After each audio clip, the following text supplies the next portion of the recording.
What happens when a country music star who's turned his life around from addiction and prison sits across from a talk show host who thinks she knows better than everyone else? What you're about to witness is one of the most explosive confrontations ever captured on daytime television.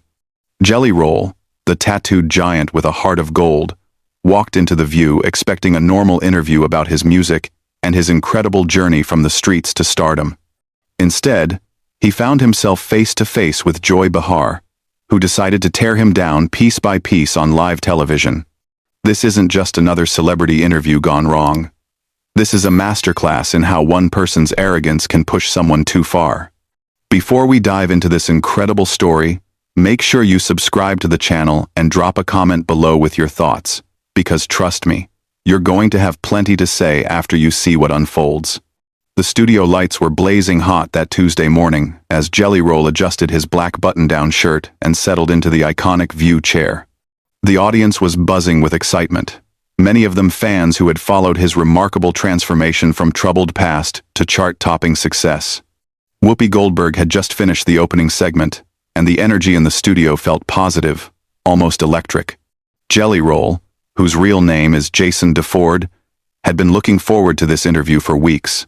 It was a chance to talk about his new album, his advocacy work for criminal justice reform, and maybe inspire some people who were struggling with their own demons. Our next guest has had quite the journey. Whoopi began with her trademark warm smile. From spending time behind bars to topping the country charts, please welcome Jelly Roll. The audience erupted in applause as Jelly Roll waved, his genuine smile lighting up the studio. He had that natural charisma that made people instantly like him, the kind of authenticity that you can't fake. "Thank you so much for having me," Jelly Roll said, his deep voice carrying that distinctive southern drawl that had become so recognizable to his millions of fans. "I've been watching this show for years, so this is pretty surreal for me." Sarah Haynes jumped in first with some softball questions about his music, his collaboration with other artists, and his upcoming tour. Jelly Roll answered with the kind of humility and gratitude that had endeared him to fans across the country. He talked about how music had saved his life, how his daughter had motivated him to change, and how he wanted to use his platform to help others who were struggling. "You know," he said, leaning forward slightly, "I think a lot of people look at someone like me, and they write me off before they even get to know my story. The tattoos, the past, all of that. But I want people to understand that we all have the capacity to change, to grow, to become better than we were." The audience was hanging on every word. This was the Jelly Roll that his fans loved. The vulnerable, honest man who wasn't afraid to admit his mistakes and talk about how he'd overcome them. Alyssa Farah Griffin asked him about his criminal justice reform work, and his eyes lit up as he described the programs he was supporting to help former inmates reintegrate into society. "I've been where these guys are," he explained, his voice getting more passionate. "I know what it's like to feel like society has given up on you, like you're never going to be anything more than your worst mistake. But that's not true. People can change. They just need someone to believe in them and give them a real chance." It was at that moment that Behar, who had been sitting quietly with a barely concealed smirk on her face, decided to pounce. She had that look in her eyes that regular viewers of The View knew all too well. The look that said she was about to say something controversial just for the sake of stirring up drama. "Well, that's all very nice and inspirational," Joy said, her voice dripping with condescension. "But let's be real here. You spent years breaking the law. You were involved with drugs. You were in and out of prison. Now you're sitting here talking about second chances like you're some kind of expert on rehabilitation." The studio fell silent. You could literally feel the energy shift as Joy's words hung in the air. Jelly Roll's smile faded slightly, but he maintained his composure, clearly trying to take the high road. "I think my experience gives me a unique perspective," he replied calmly. "I'm not claiming to be an expert on anything except my own journey. But if sharing my story can help even one person avoid the mistakes I made, then it's worth it." Joy wasn't done, though. She leaned back in her chair with that self-satisfied expression she wore whenever she thought She was making a particularly clever point. But don't you think it's a little convenient that now that you're famous and making money, suddenly you're this reformed character?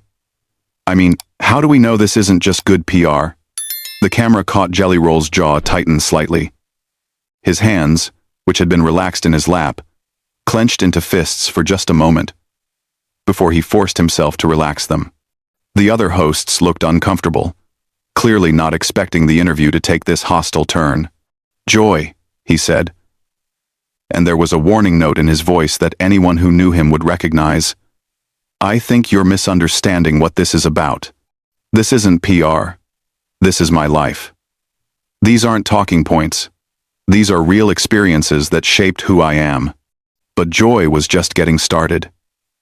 She had that predatory gleam in her eyes that meant she smelled blood in the water and was going in for the kill. "I'm just saying, it's easy to talk about redemption and second chances when you're sitting pretty with a record deal and sold-out concerts. What about the people you hurt along the way? What about the communities that were damaged by the drug trade you were part of?" The accusation hung heavy in the air like a dark cloud. Jelly Roll's transformation from composed guest to something much more intense was visible to everyone in the studio. His breathing had changed, his posture had shifted, and there was a fire building in his eyes that suggested Joy had just crossed a line she shouldn't have crossed. "You want to talk about the people I hurt?" Jelly Roll said, his voice getting louder, more intense. "Let's talk about them.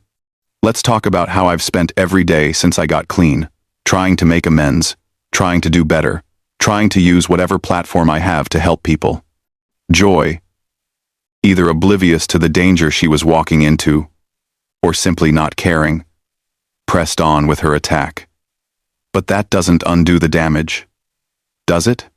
That doesn't bring back the lives that were lost to overdoses, the families that were destroyed. You can't just sing your way out of that responsibility. That was it. That was the moment when something snapped inside Jelly Roll, when the careful composure he'd been maintaining finally cracked under the weight of Joy's relentless assault. The man who had spent years learning to control his temper, who had worked so hard to become a better person, suddenly found himself face to face with someone who seemed determined to tear down everything he'd built. The explosion was instantaneous and volcanic. Jelly Roll shot up from his chair so fast that it actually rolled backward, his 6-foot frame towering over the desk as his voice boomed across the studio with a force that made everyone jump. "Are you kidding me right now?" he roared, his southern accent getting thicker as his emotions took over. "You think I don't carry that weight every single day? You think I don't know exactly what I've done and who I've hurt? Lady, you have absolutely no idea what you're talking about." The audience gasped audibly. Camera operators scrambled to capture every angle of the confrontation, while producers in the control room frantically debated whether to cut to commercial. Whoopi looked stunned. Sarah covered her mouth in shock, and Alyssa sat frozen in her chair. But Joy, incredibly, seemed almost pleased with herself, like she'd successfully provoked exactly the reaction she was looking for. "There it is," Joy said with a smug smile, gesturing toward Jelly Roll as if his anger proved her point. "There's the real you, underneath all that redemption talk. Still the same angry criminal, just with better clothes." If the studio had been silent before, it was absolutely dead now. The only sound was Jelly Roll's heavy breathing as he stared down at Joy with an expression that was part fury, part disbelief, and part something much more dangerous. When he spoke again, his voice had dropped to a low, menacing growl that somehow seemed more terrifying than his shouting had been. "You want to see the real me?" he said, leaning forward with his hands planted firmly on the desk. "The real me spent 3 years in county jail thinking about every person I hurt, every family I damaged, every life I helped destroy. The real me has nightmares about kids who overdosed on drugs I sold. The real me goes to funerals of people I grew up with who didn't make it out like I did." Joy tried to interrupt, but Jelly Roll's voice cut through her attempt like a knife through paper. "No, you wanted this conversation, so we're going to have it. You sit up there in your ivory tower passing judgment on people like me, but what have you ever sacrificed? What have you ever overcome? You think redemption is some kind of marketing scheme, Because you've never needed it yourself. The camera zoomed in on Joy's face. And for the first time since the confrontation began, she looked genuinely uncomfortable. Her smug expression was starting to crack around the edges as she realized that maybe she'd bitten off more than she could chew. "I'm just asking the hard questions that need to be asked," she said, but her voice lacked the confidence it had carried just moments before. "Someone has to hold people accountable." "Accountable?" Jelly Roll laughed, but there was no humor in it whatsoever. "You think you're holding me accountable? I hold myself accountable every single day. I work with organizations that help addicts get clean. I visit prisons to talk to kids who are making the same mistakes I made. I donate money to families who lost loved ones to overdoses. What exactly are you doing to make the world better, besides sitting here tearing people down?" Whoopi finally found her voice and tried to regain control of the situation. But Jelly Roll wasn't finished, and his attention was laser-focused on Joy. "You know what the difference is between me and you? I admit when I'm wrong. I own my mistakes. You sit here every day pretending like you're morally superior to everyone else, but you're just a bully with a microphone." Joy's face was turning red now. And not from embarrassment. "How dare you call me a bully? I'm a journalist asking legitimate questions about..." "About what?" Jelly Roll cut her off again, his voice rising back to a roar. "About how someone who made mistakes can't possibly have changed? About how anyone with a criminal past should just shut up and disappear?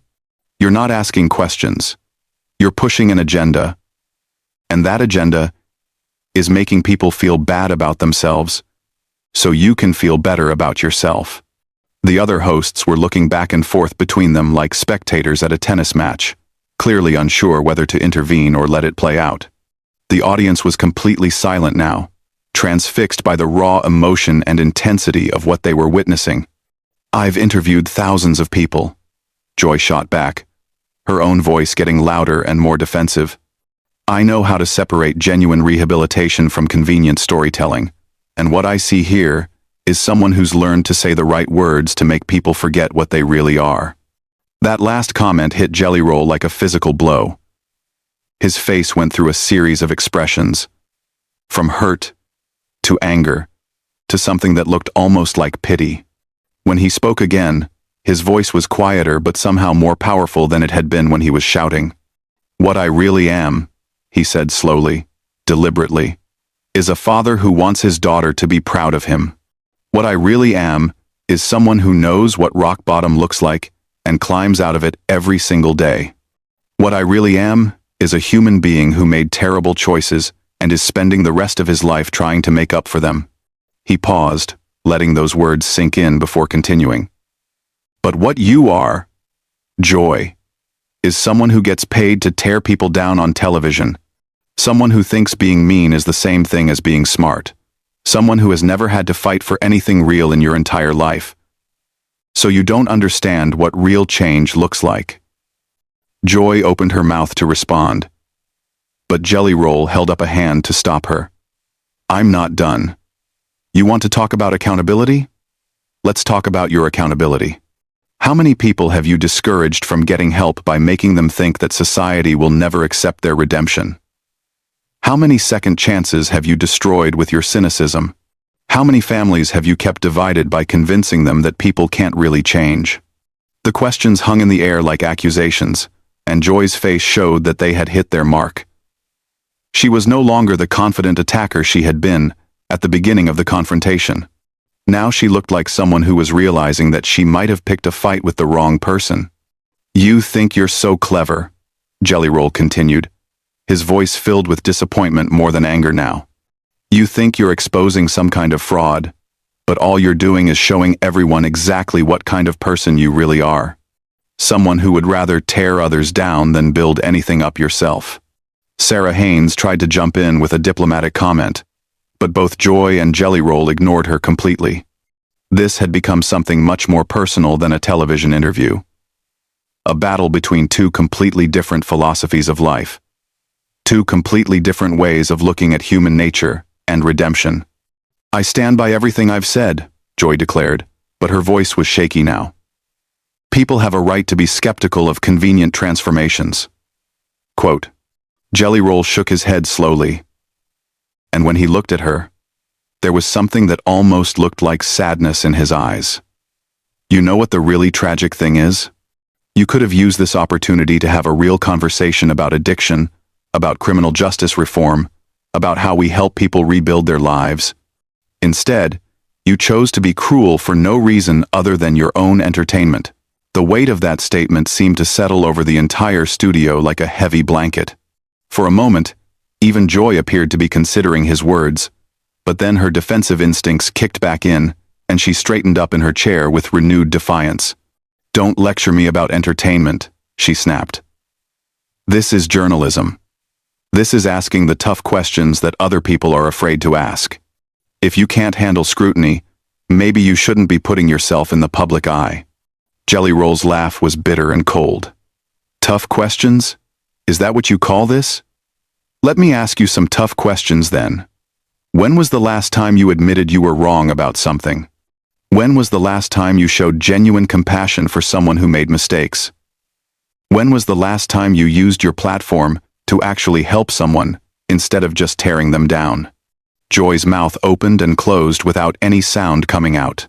She clearly hadn't expected to become the one being interrogated, and she was struggling to regain her footing in a conversation that had completely gotten away from her. That's what I thought, Jelly Roll continued, his voice gaining momentum again.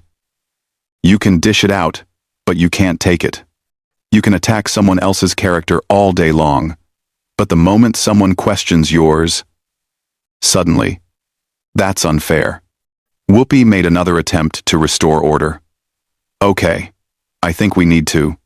No, Jelly Roll said firmly, turning to address Whoopi directly. I appreciate what you're trying to do, but this needs to be said. I came here in good faith to talk about music and redemption and maybe inspire some people. Instead, I walked into an ambush by someone who decided before I even sat down that I was a fraud. He turned back to Joy, and his voice became quieter but somehow more intense. You know what the saddest part about all this is? You had a chance to be part of something positive today. You could have asked me about the programs I support, about the kids I mentor, about the real work that's being done to help people change their lives. Instead, you chose to be a bully. I am not a bully, Joy protested. For what? Jelly Roll exploded again, his composure finally completely shattered. For getting clean? For turning my life around? For trying to help other people avoid the mistakes I made? What exactly am I being held accountable for here, besides having a past that makes you uncomfortable? The studio was electric with tension. Camera operators were getting shots of audience members with their hands over their mouths, clearly shocked by the intensity of what they were witnessing. In the control room, producers were frantically trying to decide whether this was a disaster or the most compelling television they'd ever captured. You're being held accountable for profiting off a redemption narrative, while real people are still suffering from the consequences of your actions. Joy shot back, finally finding her voice again. Profiting? Jelly Roll's voice cracked with emotion. You think I'm profiting from this? Every dollar I make from my music, every opportunity I get, comes with the weight of knowing that I have to earn it every single day. You think I don't know that there are families out there who lost someone to drugs I sold? You think I sleep easy at night because I have a record deal now? He was leaning over the desk again, his face just inches from Joy's, and when he spoke, his voice was raw with pain. I give away more money than most people make in a year to organizations that help addicts. I spend my free time visiting prisons and talking to kids who remind me of myself at that age. I use every platform I have to tell people that they can change their lives if they're willing to do the work. My platform. My monecation. I won. And onside and two. Joy tried to interrupt, but Jelly Roll's voice overpowered hers completely. But you don't want to hear about any of that, do you? Because it doesn't fit your narrative. You've already decided who I am, and no amount of evidence to the contrary is going to change your mind. Evidence? Joy scoffed, What evidence?